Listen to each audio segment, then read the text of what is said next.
Welcome to Lecture 18, entitled Example Calculations of Line Integrals in 2D. This material is basically covered in Reading Assignment 4, Section 1.5.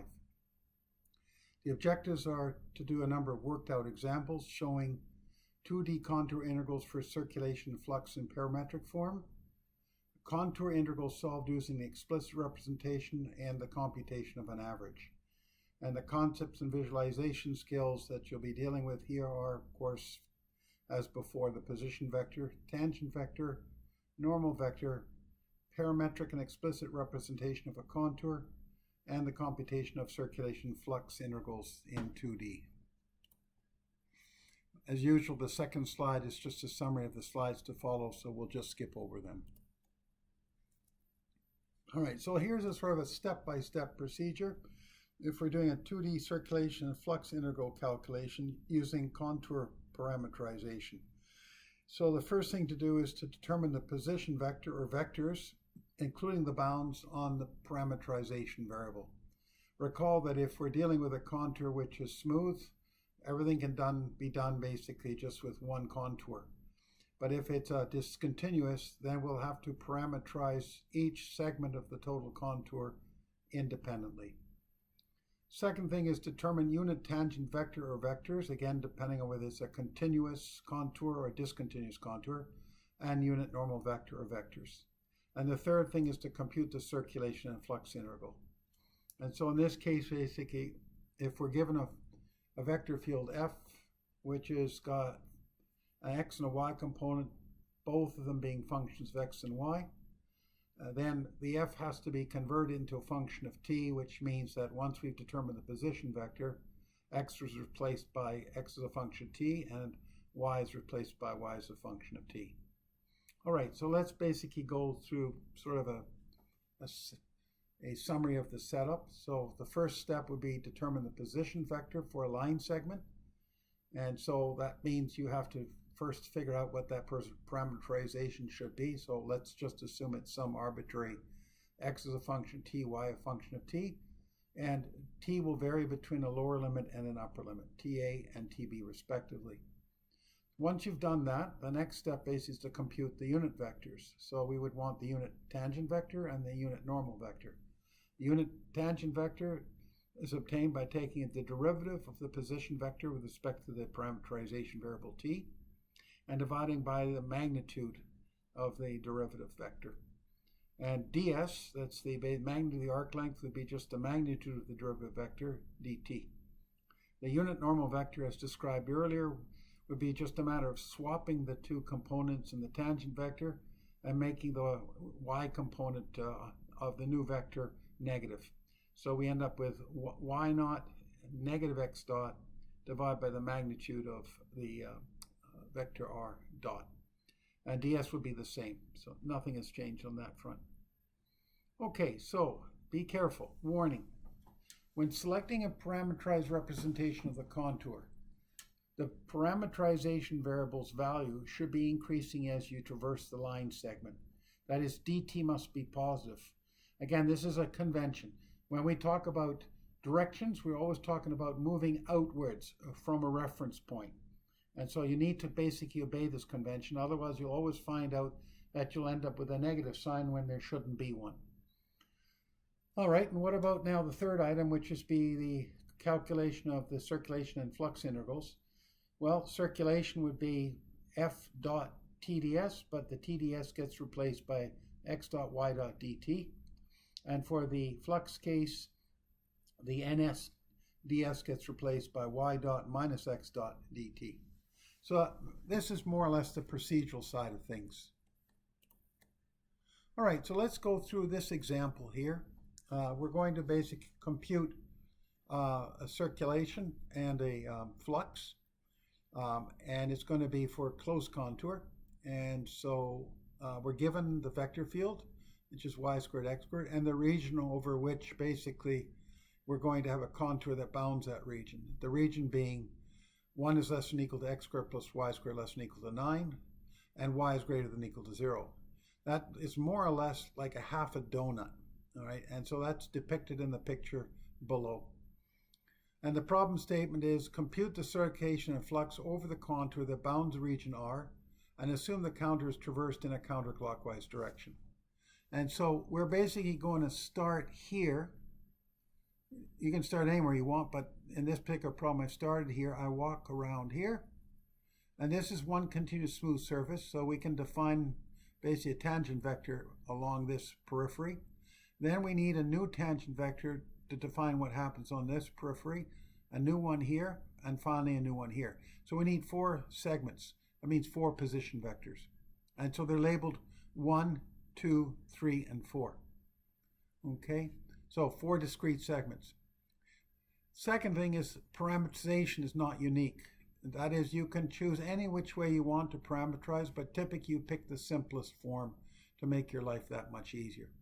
So for instance, on this exterior half semicircle and interior semicircle, it's easiest to parameterize these in terms of cosine and sine functions.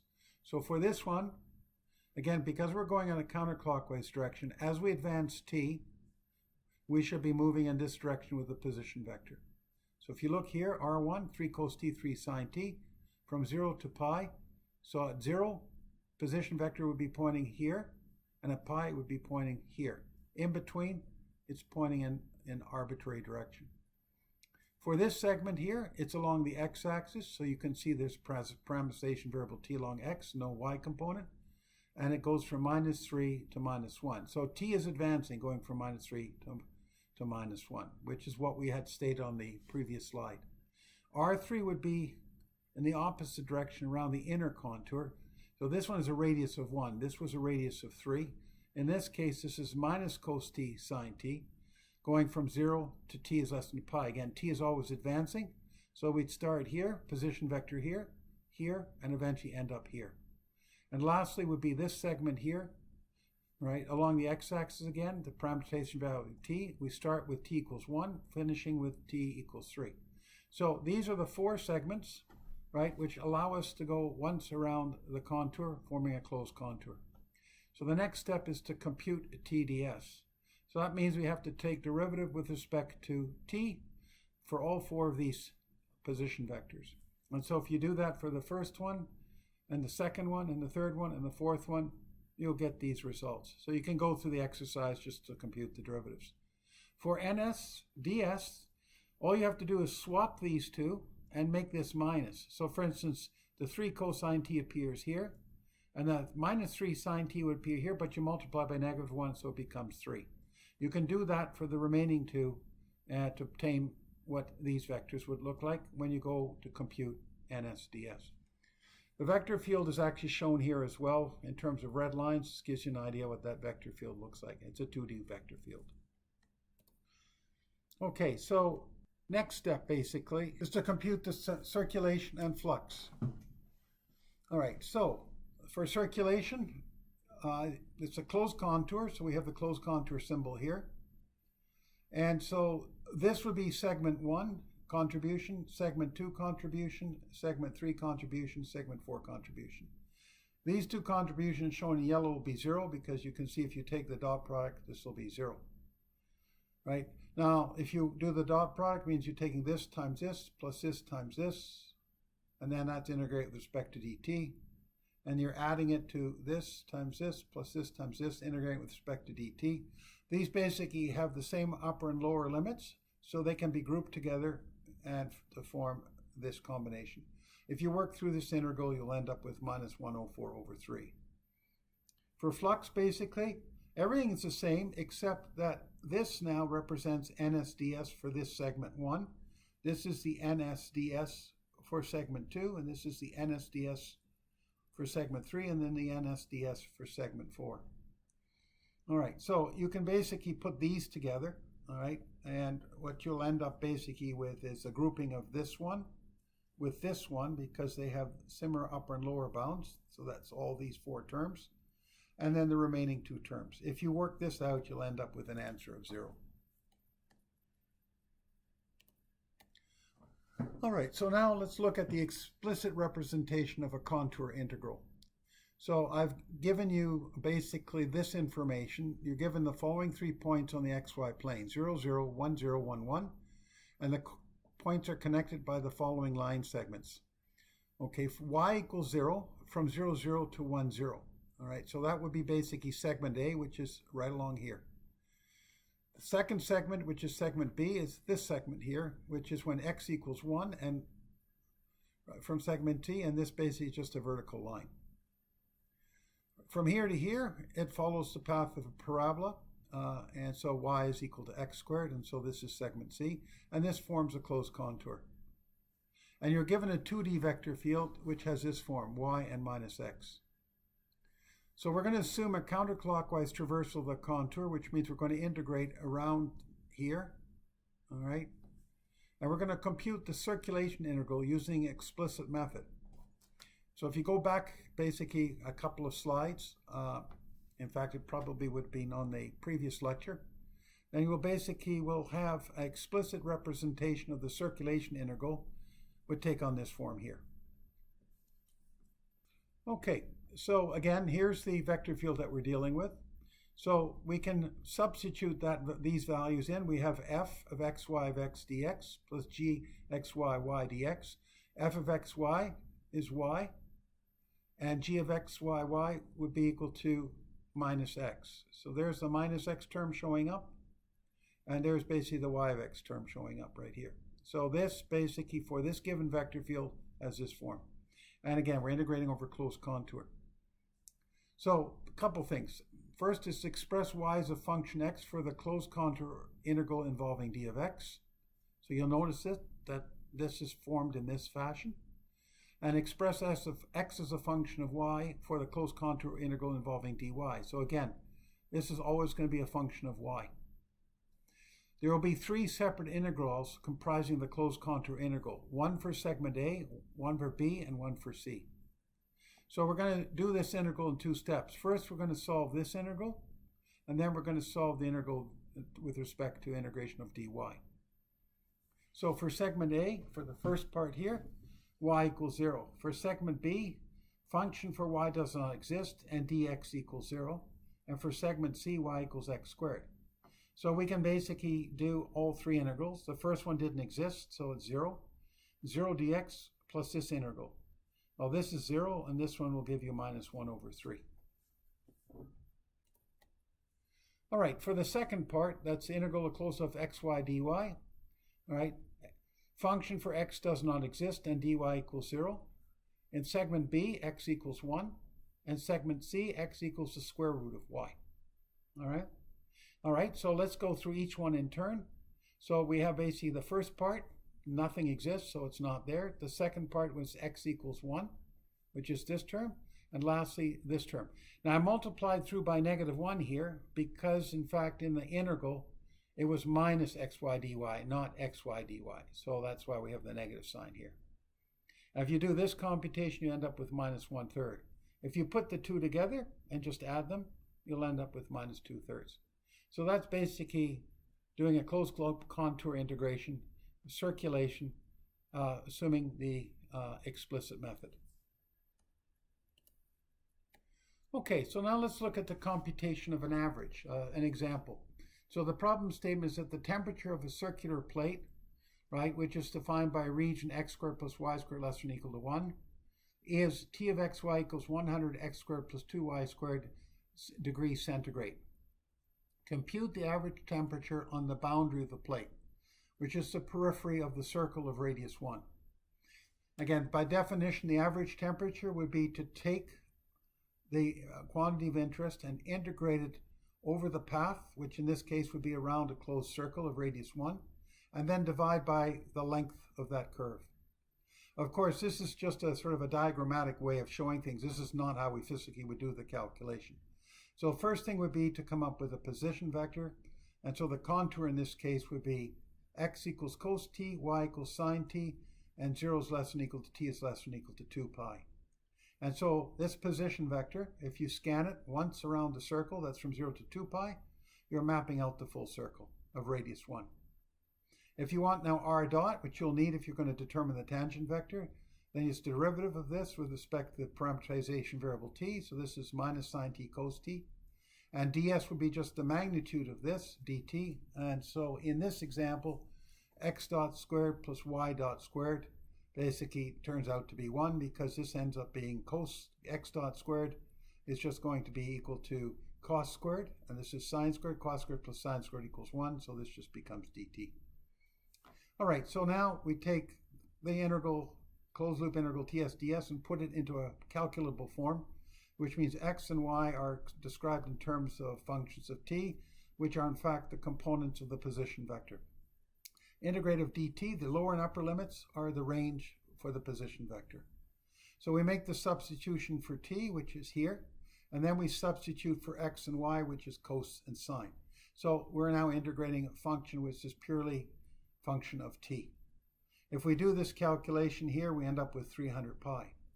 Second part to do is the integral of the differential curve length, which is in fact the length of the curve itself. So this here just gets transformed into 0 to 2 pi dt. So again, don't forget ds here is dt. All right, so now we take the two and divide them, and we end up with an average temperature around the periphery, which is 150 degrees centigrade. All right, so the last question would be the one from a textbook, which is question 65. And this is a question of changing orientation. That means instead of moving from the curve from the bottom to the top, we move from the top to the bottom, and we should expect the answers to be the same, and they are, but again, we have to be a little bit careful in terms of how we do things.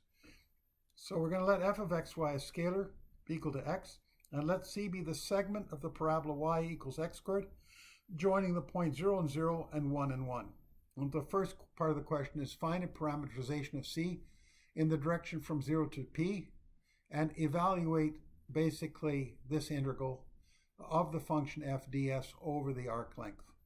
Second part of the question is find a parameterization of c in the direction from p to 0, which means going in the opposite direction, and reevaluate the integral, and then compare the results of parts a and b.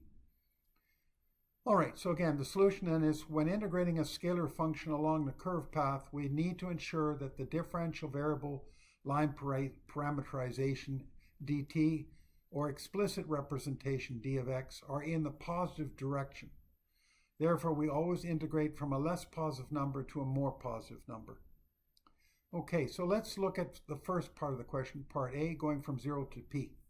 So we've basically chosen x to be t, right? And because it's a parabola, that means y is x squared, which means the y component of the position vector is t squared.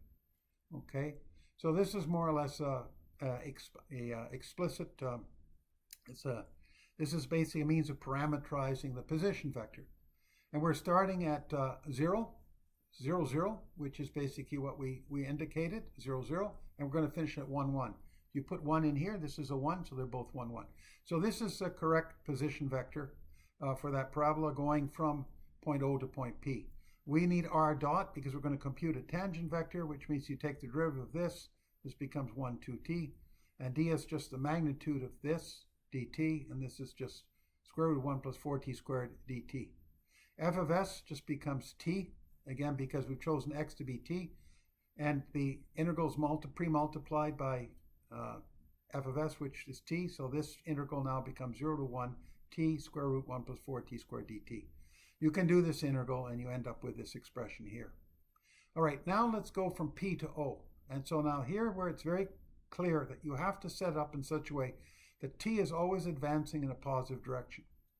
So we've chosen in this case x to be 1 minus t, and as a result, if x is 1 minus t, y is x squared, so that means this becomes 1 minus t squared.